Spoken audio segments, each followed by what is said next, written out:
Welcome to the Slop Farm. Enjoy the video.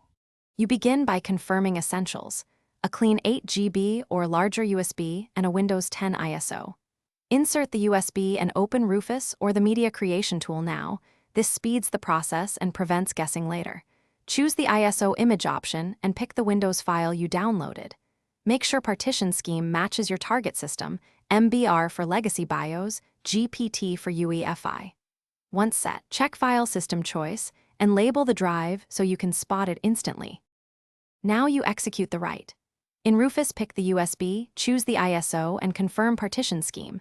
This determines boot compatibility, so choose wisely.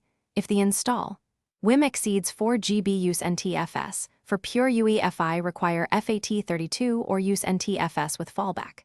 Select the recommended write mode, standard for most ISOs, and click Start. Allow the tool to format and copy files. This creates proper boot sectors. While it runs, don't remove the USB and monitor for any. Finish by shutting down and booting the target PC to BIOS or UEFI, then set USB as first boot device so the installer runs. You should see Windows setup. If not, make sure Secure Boot isn't blocking the drive and toggle it off, then retry.